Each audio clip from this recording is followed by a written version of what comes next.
Hello student, अब meiosis प्रथम के आगे हम मियोसिस सेकंड पे चल रहे हैं।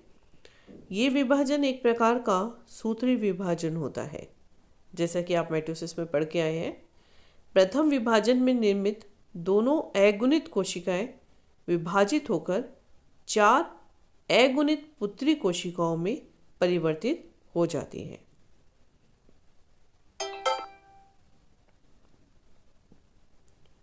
यह माइटोसिस की प्रोफेज के समान होता है। प्रोफेज सेकंड में हम पढ़ रहे हैं। ये माइटोसिस की प्रोफेज के समान होता है। क्रोमेटिड की भुजाएं पृथक हो जाती हैं। गुणसूत्र अभी भी डायड स्थिति में होते हैं, जो कि सेंट्रोमियर से जुड़े होते हैं। प्रोफेज के अंत तक आते आते केंद्रिका विलुप्त हो जाती है और केंद्रक झिल्ली भी विलुप्त होने लगती है। मेटाफेज प्रोफेज फर्स्ट के पश्चात ये मेटाफेज सेकंड अवस्था में आते हैं। नेक्स्ट मेटाफेज सेकंड में ये अल्प अवस्था के लिए होती है। गुणसूत्र विषुवत या मेटाफेज प्लेट पे व्यवस्थित होने लगते हैं। इनका सेंट्रोमियर मेटाफेज प्लेट की तरफ होता है, जबकि भुजाएं अलग होती हैं।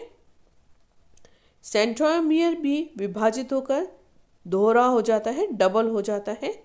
और मेटाफेज सेकंड में गुणसूत्र कुछ समय रुकने के पश्चात विपरीत ध्रुवों की तरफ गमन करना प्रारंभ करते हैं, लेकिन अब ये क्रोमेटिड अवस्था में होते हैं, न कि गुणसूत्र अवस्था में। प्रत्येक क्रोमेटिड स्वयं का सेंट्रोमियर लेकर साथ में चलता है। एनाफेज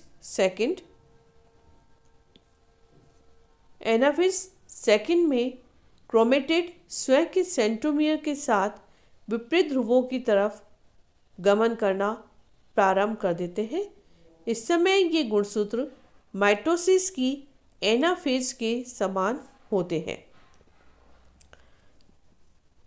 डायग्राम में आप देख रहे हैं टीलोफेज सेकंड में आने के पश्चात पुत्री गुणसूत्र ध्रुवीय समूह में पुनः कुंडलन खत्म करना प्रारंभ करते हैं और अकुंडलित होने लगते हैं।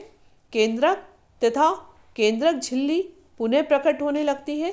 कोशिका द्रव्य का विभाजन साइटोकाइनेसिस प्रारंभ हो जाता है और अंत में 4 अगुणित कोशिकाओं का निर्माण हो जाता है।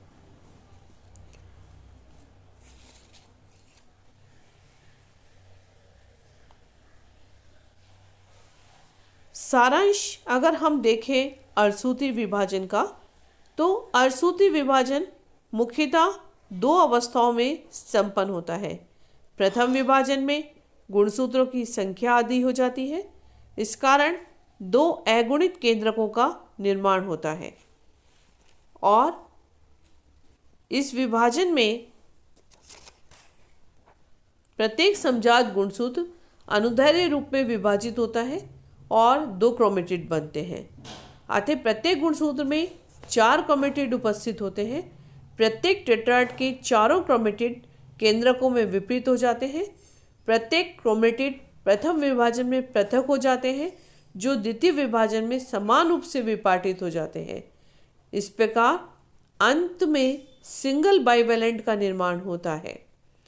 अर्थात यदि किसी कोशिका में 12 गुणसूत्र हों तो इसमें 12 गुणसूत्र एवं 12 सेंट्रोमियर उपस्थित होंगे। युग्मन एवं सेपरेशन के पश्चात इनमें 24 क्रोमेटिड और 12 प्रभावित सेंट्रोमियर होते हैं।